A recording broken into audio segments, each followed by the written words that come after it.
Hello everyone, my name is Pragati.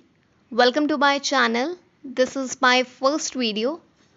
I'm here to explain you on the topic of solar system, and this video is helpful for all the SSC exams like GD, MTS, CGL, CHSL, etc.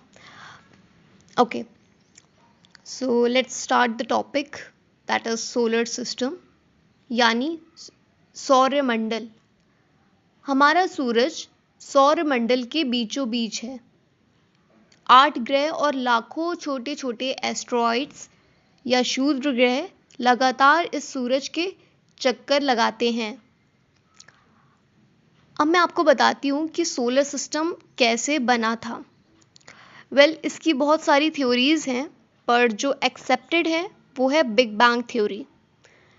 Big bang theory आपने नाम सुना होगा कि ये करीब 14 billion years पहले एक singularity से इस ब्रह्मांड की शुरुआत हुई थी और धीरे धीरे ये ब्रह्मांड एक्सपेंड करता गया। आज से करीब 4.6 बिलियन साल पहले जो आप स्क्रीन में ये सोलर सिस्टम देख पा रहे हैं, ऐसा नहीं दिखता था। इसकी जगह एक बहुत ही बड़ा नेब्यूला था। नेब्यूला क्या होता है? अब आप सोचोगे नेब्यूला क्या होता है। नेब्यूलर एक थ्योरी थी जो से 1755 में इमैनुअल कांत के एक साइंटिस्ट थे, उन्होंने दी थी ये थ्योरी। और नेब्यूला क्या होता है? नेब्यूला एक बहुत बड़ा क्लाउड होता है। किससे बना होता है ये क्लाउड? कॉस्मिक डस्ट और बहुत सारी गैसेस का से बना होता है। सोलर सिस्टम से पहले ये नेब्यूला इसी की जगह प्रेजेंट था। फिर धीरे धीरे क्या हुआ, जो गैसेस थी इवेंचुअली उन्होंने घूमना स्टार्ट कर दिया। That means they are rotating, they are started to rotating, मतलब अपनी पोजीशन में रोटेट करना स्टार्ट कर दिया। और जो हल्की गैसेस थी जैसे कि हाइड्रोजन, हीलियम इकट्ठा होती गई एक जगह। तो उसी से हाइड्रोजन और हीलियम ऐसी गैसेस को मिलाकर सन बना। तो सन का जन्म यहीं से हुआ था। बिग बैंग थ्योरी से पहले सोलर सिस्टम में बहुत सारी गैलेक्सीज हैं। उनमें से एक है मिल्की वे गैलेक्सी। उस गैलेक्सी में हमारा ये सोलर सिस्टम है। सोलर सिस्टम जैसे बहुत सारे इसमें गैलेक्सीज पाई जाती हैं और मिल्की वे एक छोटी सी गैलेक्सी है। ओके, तो सन हमारा बना है हाइड्रोजन और हीलियम से। हाइड्रोजन कितने परसेंट है इसमें? 70%।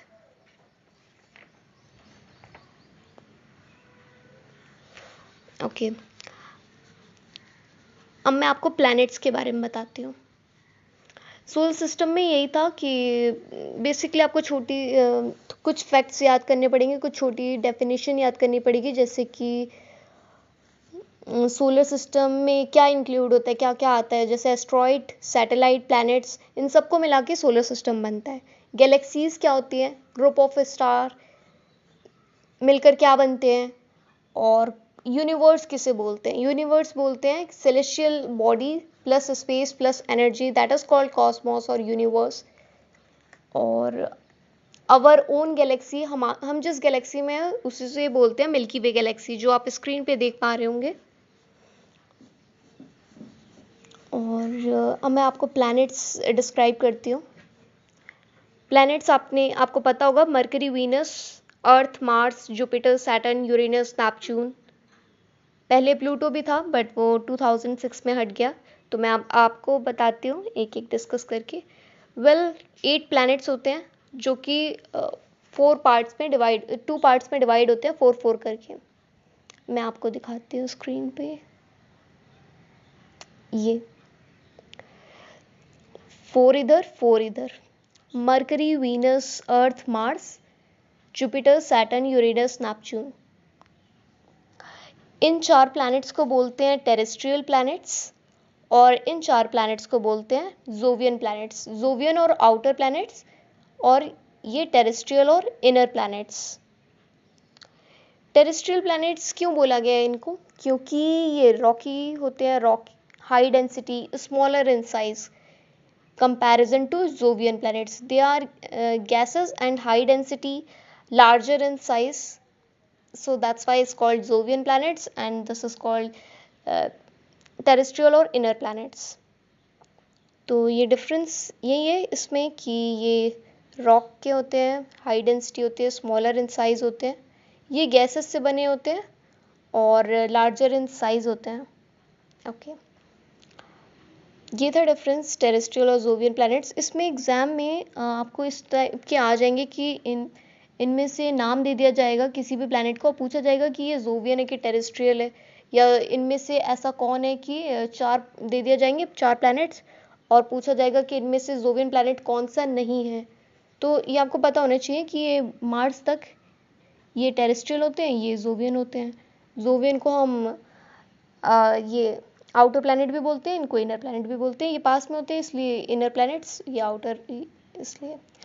तो ये गैसेस से बने होते हैं, दो कैटेगरीज में डिवाइड है, मैंने आपको बता दिया। अब इसमें एक बेल्ट भी होती है, क्यूपर बेल्ट। क्यूपर बेल्ट कहाँ पे पाई जाती है? ये क्यूपर बेल्ट यहाँ पर नेपच्यून के इस साइड होती है, ऐसे, इसे बोलते हैं क्यूपर बेल्ट। एक बीच में आती है, इसे बोलते हैं एस्टेरॉयड बेल्ट। जो डिवाइड करती है दो कैटेगरीज में, उसे बोलते हैं एस्टेरॉयड बेल्ट। यहाँ पे ऐसे होती है। ओके, ये जैसे कि मैंने बताया ना, नेपच्यून से ऐसे डिवाइड करती है, मतलब सोलर सिस्टम को और यूनिवर्स से, इसलिए। और मार्स और जुपिटर के बीच में मैंने अभी आपको बताया एस्टेरॉयड बेल्ट होती है। ओके,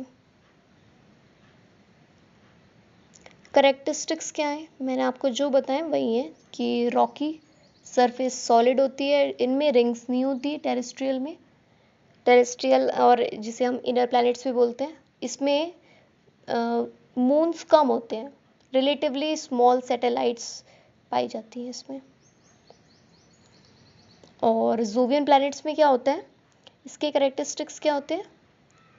ये गैस के बने होते हैं, आइस गैस के कौन से बने होते हैं? Okay. जुपिटर और सैटर्न। अब हम डिस्कस करते हैं प्लैनेट्स को एक एक करके। मैं आपको बताती हूँ इसके करेक्टरिस्टिक्स, इसमें कितनी सैटेलाइट्स होती हैं, कैसा एटमॉस्फेयर होता है, रिवॉल्यूशन टाइम क्या होता है, रोटेशन टाइम क्या होता है। तो हम डिस्कस करते हैं इस मरकरी से। मरकरी जो कि सबसे सन के सबसे क्लोज होता है, इसमें एटमॉस्फेयर नहीं होता, सैटेलाइट नहीं होती, और इसका रोटेशन टाइम होता है 59 डेज और रिवॉल्यूशन टाइम होता है 88 डेज। मरकरी इसमें हाईएस्ट ऑर्बिटल वेलोसिटी होती है।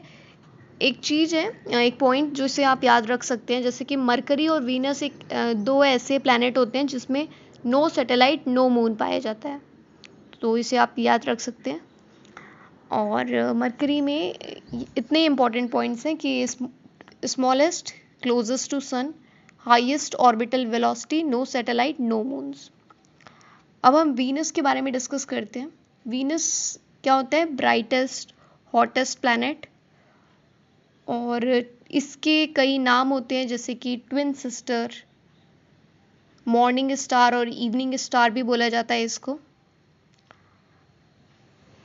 और ये रोटेट करता है क्लॉकवाइज।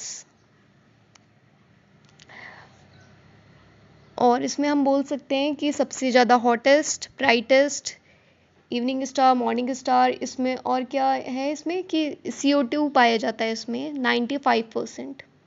सिस्टर प्लैनेट भी इसका नाम है। इसका रिवॉल्यूशन टाइम है 224 डेज और रोटेशन टाइम है 243 डेज। सबसे गर्म ग्रह जिसे बोलते हैं ना, वो है वीनस।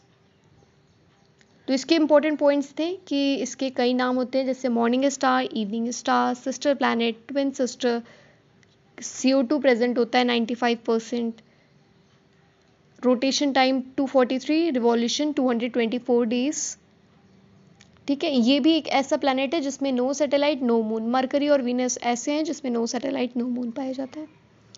अब हम बात करते हैं अर्थ की। अर्थ की जैसे कि आपको पता ही होगा, इसमें 71% वाटर है। ब्लू प्लैनेट इसका नाम बोलते हैं इसको, और हाईएस्ट डेंसिटी होती है। एक ही सैटेलाइट है, एक ही नेचुरल सैटेलाइट है, दैट इज कॉल्ड मून। इस पीडीएफ में 70% लिखा है और मैंने आपको 71% बताया, तो एक्यूरेसी मतलब अप्रॉक्स इतना ही है, 71%। ओके, नेक्स्ट हम डिस्कस करते हैं मार्स को। मार्स, जिसको हम रेड प्लैनेट भी बोलते हैं। रेड प्लैनेट क्यों बोलते हैं? क्योंकि इसमें आयरन ऑक्साइड प्रेजेंट होता है और रेड सॉइल भी पाई जाती है। सेकंड स्मॉलेस्ट प्लैनेट भी बोला जाता है। इसमें 2 सैटेलाइट होती हैं, यानी 2 मून्स होते हैं, फोबास और डेमोस नाम की। ओके, इसमें एक माउंटेन पाया जाता है जिसका पहले नाम था निक्स ओलंपिया। अभी इसका नाम है, जो अभी मतलब इसको मॉडिफाई कर दिया गया है, इसका नाम चेंज कर दिया है, ओलंपस मॉन्स के नाम से अब ये जाना जाता है। तो ये नाम आता है, तो एक बार आप इसे याद कर लीजिएगा, लर्न कर लीजिएगा। ओके, अब हम डिस्कस करते हैं इसमें। मार्स में जैसे कि मैंने आपको बताया, इसका रोटेशन टाइम होता है 24 आवर्स, रिवॉल्यूशन टाइम होता है 687 डेज। ओके, अब हम डिस्कस करते हैं फिफ्थ प्लैनेट हमारा Jupiter, largest planet with shortest rotation. 10 hours इसको लगते हैं और सबसे कम मतलब शॉर्टेस्ट रोटेशन टाइम है इसका। और मोस्ट नंबर ऑफ सैटेलाइट्स पाई जाती हैं। इसकी लार्जेस्ट सैटेलाइट का नाम होता है, जो कि आता है ये बार बार एग्जाम में, गैनीमेडी नाम का, तो ये आप याद रखें। और इसमें जुपिटर में बताने लायक है rotation time, revolution time. Rotation time होता है इसका 9 आवर्स टू 10 आवर्स और रिवॉल्यूशन टाइम होता है इसका 11.86 ईयर्स। ओके, तो ये जुपिटर के बारे में था। अब मैं डिस्कस करती हूँ सैटर्न के बारे में। सैटर्न, आप सभी को पता होगा, सैटर्न में रिंग्स पाई जाती हैं। रिंग्स किससे बनी होती है? आइस और डस्ट से बनी होती हैं।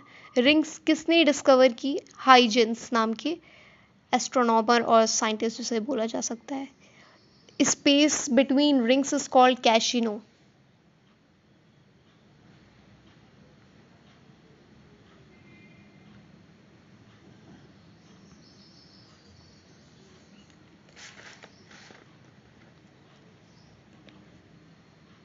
ओके, हम सैटर्न की बात कर रहे थे। सैटर्न में सेकंड लार्जेस्ट प्लैनेट होता है। ब्राइटेस्ट और कंसेंट्रिक रिंग्स पाई जाती हैं, जो कि टीनी रॉक्स, छोटे छोटे rocks, gas, dust, ice. Least dense planet जिसे बोलते हैं। 146 मून्स प्रेजेंट होते हैं, दैट मीन्स 146 सैटेलाइट होती है, जिसमें से सबसे बड़ी सैटेलाइट होती है टाइटन। और मैंने बताया ना अभी इसमें रिंग्स डिस्कवर की थी हाइजेंस नाम की, कैशिनी नाम के, जो गैप के बीच में डिस्कवर किया गया था कि रिंग्स और गैप मतलब कितना गैप है रिंग्स के बीच में, तो ये कैशिनी ने की थी। और मैं इसका आपको बताती हूँ रोटेशन टाइम और रिवॉल्यूशन टाइम। रोटेशन टाइम इसका 11 आवर्स है, रिवॉल्यूशन टाइम 29 ईयर्स। और इसमें सैटेलाइट टोटल होती हैं 82, largest satellite that is called Titan. इस पीडीएफ में 146 लिखा है क्योंकि ये थोड़ा मॉडिफाई हो गया है, तो आप देख लीजिएगा। ओके, इसे हम ग्लोब ऑफ गैसेस भी बोलते हैं, डेंसिटी इसमें हाई रहती है। ओके, यूरेनस, जिसे हम बोलते हैं लेटा हुआ प्लैनेट, जिसे हम ग्रीन प्लैनेट के नाम से जानते हैं। और रोटेशन टाइम इसका 17 आवर्स है, रिवॉल्यूशन टाइम 84 ईयर्स है। टोटल सैटेलाइट कितनी होती है? 27 सैटेलाइट्स होती हैं यूरेनस में। ग्रीन प्लैनेट क्यों बोलते हैं? क्योंकि इसमें मीथेन प्रेजेंट होता है, CH4। किसने डिस्कवर्ड की थी? William Herschel in 1781, known as ice giant. Atmosphere में hydrogen, helium, water, ammonia, methane पाया जाता है। रोटेट करता है ये क्लॉकवाइज। वीनस और यूरेनस ऐसे होते हैं जो रोटेट करते हैं क्लॉकवाइज। कोल्डेस्ट प्लैनेट भी बोलते हैं हम इसे। ओके, इसका रोटेशन टाइम होता है 17 आवर्स, जैसे कि मैंने बताया। Revolution time 84 years. सैटेलाइट 27 होती है, जो कि रिवॉल्व करता है अपोजिट, मतलब ईस्ट टू वेस्ट ये लोग करते हैं। एट्थ हम डिस्कस करते हैं नेपच्यून। नेपच्यून दैट मीन्स सबसे दूर प्लैनेट जिसे बोलते हैं फार्थेस्ट प्लैनेट, और सबसे कोल्डेस्ट भी बोल सकते हैं, सबसे दूर और सबसे ठंडा प्लैनेट जिसे बोलते हैं। रोटेशन टाइम 16 ईयर्स होता है, रिवॉल्यूशन टाइम 164 ईयर्स होता है, टोटल सैटेलाइट इसमें 14 होती हैं। और प्लूटो हमारा प्लैनेट था जो कि 2006 में इसे हटा दिया गया। किसके द्वारा? इंटरनेशनल एस्ट्रोनॉमिकल यूनियन के द्वारा। इसे अब हम इसे प्लूटो को ड्वार्फ प्लैनेट के नाम से जानते हैं, इसको ऐड कर दिया ड्वार्फ प्लैनेट में, और ये क्यूपर बेल्ट का एक मेंबर बन गया है। इस क्यूपर बेल्ट अभी मैंने बताया ना, नेपच्यून के साइड में है, मतलब नेपच्यून मतलब डिवाइड करता है सोलर सिस्टम को, और मतलब सोलर सिस्टम को और यूनिवर्स से। तो वो एक बेल्ट जिसे बोलते हैं ना, उसे बोलते हैं क्यूपर बेल्ट। ये उसका मेंबर बन गया है अभी। तो ये था, प्लैनेट्स हमने डिस्कस कर लिया, सोलर सिस्टम डिस्कस कर लिया। इसमें इम्पॉर्टेंट यही था कि आवर ओन गैलेक्सी को हम मिल्की वे बोलते हैं। मिल्की वे किस शेप का होता है? स्पाइरल शेप का होता है। बिग बैंग थ्योरी किसने दी है? जॉर्ज लेमेंट्री ने। और नियरेस्ट गैलेक्सी किसे बोलते हैं? एंड्रोमेडा को। कुछ पॉइंट्स जो इस पीडीएफ में नहीं है वो आप नोट डाउन कर सकते हैं, और बाकी आपको बेसिक चीज़ें पता होंगी, जैसे कि यूनिवर्स किस चीज़ को मिला के बनता है, celestial body plus space plus energy. Solar system हम किसे बोलते हैं? एस्टेरॉयड, सैटेलाइट, प्लैनेट सबको मिला के सोलर सिस्टम बनता है। Group of star that is called Galaxy और क्लस्टर। तो ये था प्लैनेट्स, सोलर सिस्टम हमने डिस्कस कर लिया। सन मैंने बताया कैसे बनता है, कैसे बना था, हाइड्रोजन और हीलियम को मिलाकर नेबुलर थ्योरी के द्वारा। जब नेबुला प्रेजेंट था तो उसमें बहुत सारी जो गैसेस थी छोटी छोटी, तो वो धीरे धीरे रोटेशन करने लगी, अपने अपनी पोजीशन में रोटेशन कर रही थी। तो वो जब एक्सप्लोजन हुआ तो सोलर सिस्टम, तो ये सन हमारा डिस्कवर हुआ, इस मतलब इसका जन्म हुआ। जो और हाइड्रोजन जो हल्की हल्की गैसेस थे वो एक जगह इकट्ठा हो गई और सन हमारा बन गया। तो ये कुछ फैक्ट्स थे और सोलर सिस्टम के। अगर आपको नोट्स चाहिए होंगे you can tell me in comment section so that I will help you. तो हमारा कॉन्सेप्ट कंप्लीट होता है, ये पूरा टॉपिक सोलर सिस्टम।